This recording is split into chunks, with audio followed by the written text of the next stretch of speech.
In today's show, we are talking all about what you actually need to do when coming up with the price to put on your next proposal. Welcome back to another episode of JFDI with the two Lauras. This is the weekly show where we talk to you, the freelance social media managers, about all sorts of things, from pricing to winning clients, to doing the do, to creating content, to inspiration for what to do in your business, all sorts of things. Sometimes we have the occasional rant. I'm sure today will be one of those days because we tend to have a rant when we're talking about pricing. We also sometimes go down a rabbit hole. I can see that happening as well. So before we dive into today's show, where we're going to be talking about how you can actually set your fees, like how to know the actual number that you're going to put on a proposal or put on a sales page if you're selling something, I just want to remind you that we are always hanging about on Instagram. We would love to chat with you. So come over and say hello. We are at the two Lauras over there. But yes, today's show is all about how to figure out what to charge, because that is the fastest way to hit your income goals, right? To actually make sure you know what you're going to charge. Put the right number on your proposal. And so often we have people jumping into our DMs or coming into our communities and saying to us, I don't know what to charge, or asking what other people are charging. So we're going to talk it all through, tell you exactly how to work it out. And we're going to give you a little resource as well that will help you to really nail this and do all the work for you. So, Laura, where do you want to start? Well, I was just thinking, it was just reminding me of the conversation I'd overheard in the gym I was at the other day. Can I just say, your gym sounds so dodgy because you hear so many dodgy conversations in there. Is it a fancy one? It is a fancy one, I think, but it obviously attracts a lot of marketing people because the conversations have been enlightening and somewhat frustrating, but just when you were doing the intro then, it made me think about them again. You know, there were two young lads, I just said, in their 20s, and we're trying to figure out how much to charge for their client. And we don't need to kind of go into the specifics, but they were basing it on the time it was going to take them and the outcome, and that was it. And the number they came up with was so low, because they hadn't... What, like low as in you wouldn't get out of bed for it? I would not get out of bed for that. No, absolutely not. And it just made me think they aren't doing any of the things that we're going to talk about on this podcast. And I would put money on the fact that those two lads sat in that gym in Bromsgrove, Worcestershire, were not the only people who price like they do. So hopefully, if you're listening to this thinking, well, I price based on how long something's going to take me, then, or the outcome, as in 3 posts this and 1 story and what have you, then hopefully you'll think, hang on, this podcast is for me, because we're going to make you think a little bit differently about how you need to approach your pricing. And if you do go to David Lloyd in Bromsgrove, just be careful what you're saying if you're sitting near Laura, because you may end up on a podcast. I purposely don't talk about what I hear at the gym on my Instagram because they follow me, so I have to keep it to our account. I love it. Obviously, the gym follows me, not those two people. Although actually, maybe they do. Maybe you do. If you do and you're listening, welcome to the show. Yeah. Hopefully, you will learn something about how to set your prices for your next client. Okay, so I think one of the things I said in the intro was about your monthly, your income goals. And a lot of times we'll look at our income goals from an annual perspective, a quarterly perspective, and we definitely need to look at it as well from a monthly perspective, because we need to break it down, don't we? If we want to say you want to make 50 grand in a year, it's no good just saying I want to make 50 grand a year and then hoping that happens. You need to break it down into have a plan. What actually is that in a month? So you can be figuring out your rates and all of those things. And I think a lot of people probably don't do that. And that is really important when it comes to figuring out your base rates. Like, what do you actually want to earn this month or next month or the month after, whatever month it is that you're pricing this client for? Yeah, I think because people will often go, rather than what do I want to earn, what do I want to pay myself, people will often go, what can I afford to pay myself based on the numbers that are already coming in. Yes, yeah, they do. They get the money in and then they're like, well, what's left over for me? And that is so the wrong way to do it. Yeah. You need to go, you know what? I want to be able to pay myself £1,000, £5,000, 10,000, whatever it is. And doesn't matter what it is. I don't care whether you want to earn £500 or £5,000, but you need to understand that this is your plan.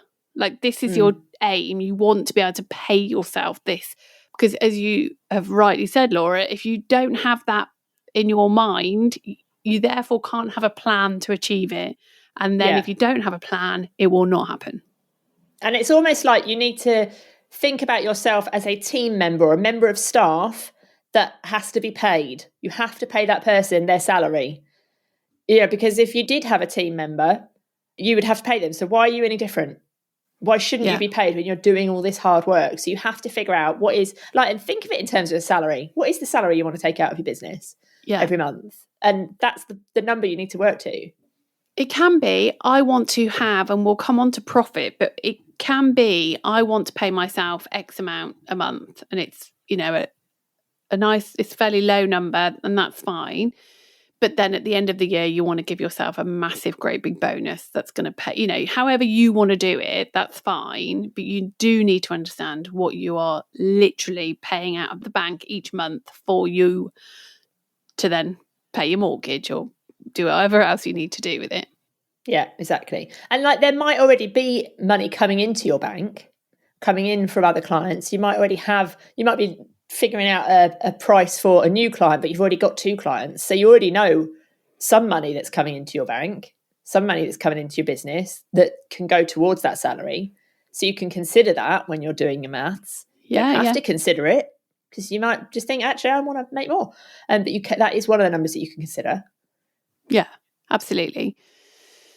And then a big one here, which I think there's elements of this people forget about, you need to be aware of your monthly expenses in your business. But there are kind of 2 areas of that. Obviously, there's the things that you're paying for, your schedulers, maybe memberships you're in. That's all fine. So you need to make sure they are on a spreadsheet.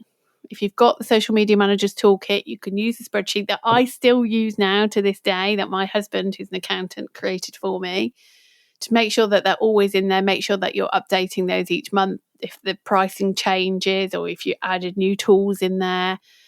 There's often people will say, when it comes to tools, oh, well, I want a free this, I'm looking for a free that.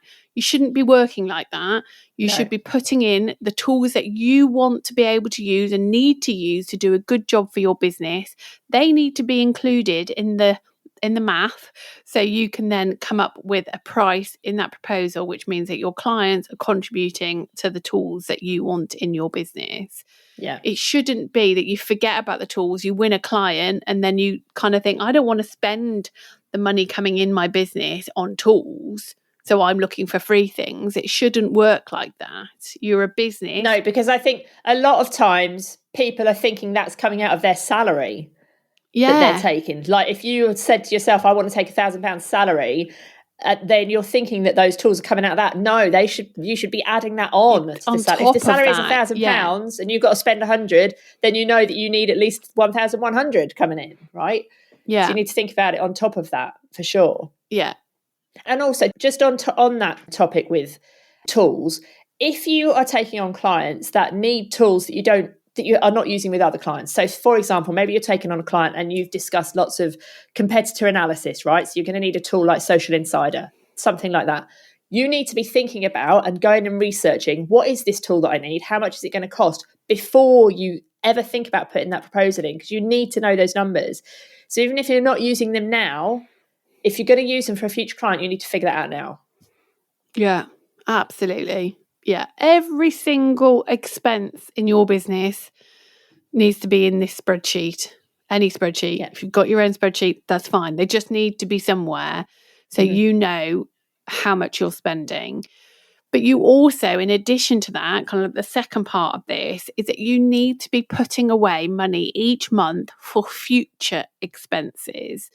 So maybe you've want to invest in a copywriter in a couple of years' time to help you with your website, and you know roughly that's going to cost you X.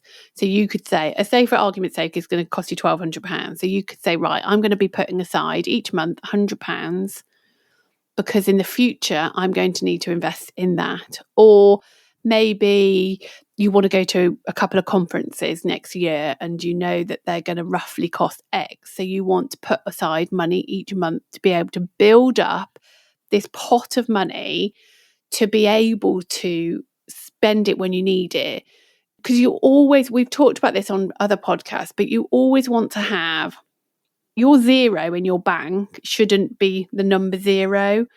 So there's a number in our bank account that I will never let our account go below, because I need to know, to make me sleep well at night, that if I was to wake up tomorrow and something was to happen and I needed to invest in something or pay us or pay Carrie, or then we have money in the business. We should all work like that. Now, obviously, our new zero, is going to be higher than other people's because we've got staff and probably bigger outgoings. But for you, in my freelance business, there was always an amount that my business balance would never go below, because I always needed that safety net. Like, what happens if a subscription goes out and my client's late paying me? I don't want to have to default on payments. So I always had to make sure that there was this kind of buffer. And I think as well that money is not your money. It's the business's money. Yeah. So you need to think of it as not your, if there's 200 quid in there, I could have that out. No, that's your business's money. You need to leave that in there for what's going to happen, like Laura's just said. And you want to build to that. So you don't need to start off by going, say you want £1,000 in the bank, and that isn't the price I'm telling you to have, because everybody's is going to be different, but just for ease, you want £1,000, but you've just started. I'm not saying, right, just go, your first £1,000 you earn, you're just going to keep in your bank, but you want to chip away at that. You want to, it's like savings, essentially. You just want to be chipping away at this new zero that you have in your business, because it's just going to protect you financially should kind of the shit hit the fan.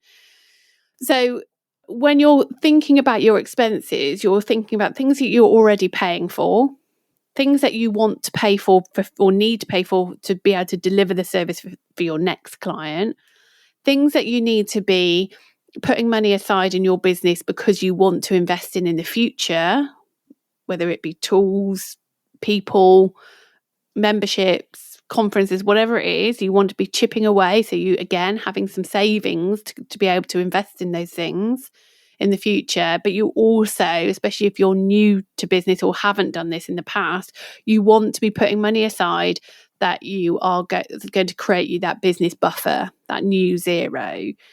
And I think when you start to put all these down and again in this spreadsheet, you then start to think, shit, I'm actually not earning any money.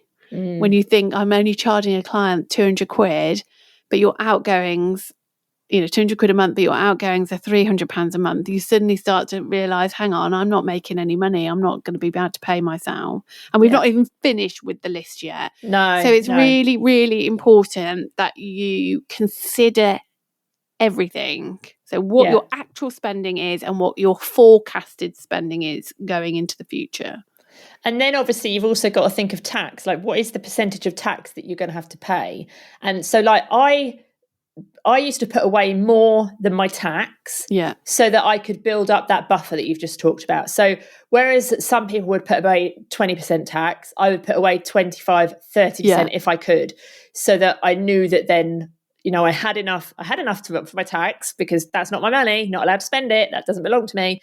But also there was extra there if, so in the UK, sometimes you have to pay money on account for the following year. And that can be really annoying if you haven't got enough money. So you need enough money for that. You need enough money, like Laura just said, if you need to have that buffer. So I used to do it rather than being like, I'm going to put an extra £100 in. I would just do it every time I put my tax away. I would put a higher percentage away for my tax. But you need to account for your tax. And if you're a limited company, you also need to put away, if you're VAT registered, you also need to put away your VAT as well, or corporation tax, depending on how big your business is as well, of course. And on a slight tangent, this is why we use, and this is not sponsored by them, I wish it bloody was, but this is why we use Starling Bank, because they have spaces within your bank account. So it's like little filing cabinet. So we've got one for VAT, and we've got one for tax, and we've got one for a little bonus that we want to pay each other at the end of the year. We've got it if we've committed to something. So we've just signed to work with a new freelancer. We move money into a space so we know that we've got that project costs, or, so we've got spaces galore, because then I know we cannot spend that money because it's in that space and it's kind of already ring spent, kind of. fenced. Yeah, it's out the way, it's out the main account, can't be touched. And then whenever we need to pay somebody or pay the VAT bill or whatever, we just can transfer it into the main pot and then pay it out. So if you're someone who is like worries about money and worries about having the right amount of money in the account and keeping money aside, and I wouldn't be able to just have a balance in my bank account and always be thinking, right, my outgoings this month are this, I've also got to remember this, I've also got to do this. I just wouldn't be able to do that. So spaces for me in my brain and how my brain works is brilliant. And it just means that we've never not been able to pay anyone, whether it be in our freelance businesses or obviously our business now, because we've just kind of been a little bit organised. So we highly recommend Starling Bank for your business bank account. And also, on that note, to have a business bank account.